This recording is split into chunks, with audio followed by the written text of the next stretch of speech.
বৃক্ষ বিশাল মহৎ, তাই আমি একে বৃক্ষ বলি। আসলে কি মহৎ, আজকে সেটি লক্ষ্য রাখেন এই বৃক্ষর মধ্যে।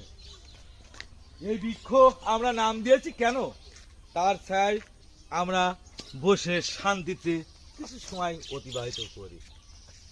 আমি তো ভুল বসে ফেলেছি। আমরা বসতে হলে বৃক্ষকে ভালোবেসে এইভাবে টেনে তাকে ধ্বংস করে তার পাতা নিয়ে এসে এইভাবে বসে আর একটি পাতার তলে কি ভালোবাসি। বৃক্ষ তোমার কত নাম, বৃক্ষ তোমার কাজ কি? শুধু আমাদের দিয়ে যাওয়া। পরিশেষ তুমি একা, ঝড়ের থেকে বাঁচাবা, সে রোদ্দুর থেকে বাঁচাবা, বৃষ্টি থেকে বাঁচাবা, ছায়া দিবা, আমাদের সমস্ত কাজে এমনকি জ্বালানি হিসেবেও ব্যবহার করবা। শেষ তোমার হাড্ডি গুড্ডি আমরা জ্বালিয়ে পুড়িয়ে ধ্বংস করে দেবো, তার মধ্যেও আমরা শান্তি পাবো।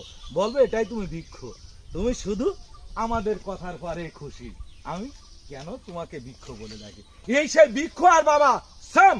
একজন বাবা যেভাবে জ্বলে পুড়ে মরেন আর তার পরিবার সন্তানরা ঠিক এইভাবে জ্বালিয়ে পুড়িয়ে পরিশেষ তাকে ধ্বংস করে দেয়। এটাই বৃক্ষ, মানে মুখের ভাষা আর শব্দ মানুষকে কতটা ধ্বংস করে দিতে পারে সেটাই আজ বলার চেষ্টা করলাম। সবাই নিজেকে সবার আগে নিজে চিনুন।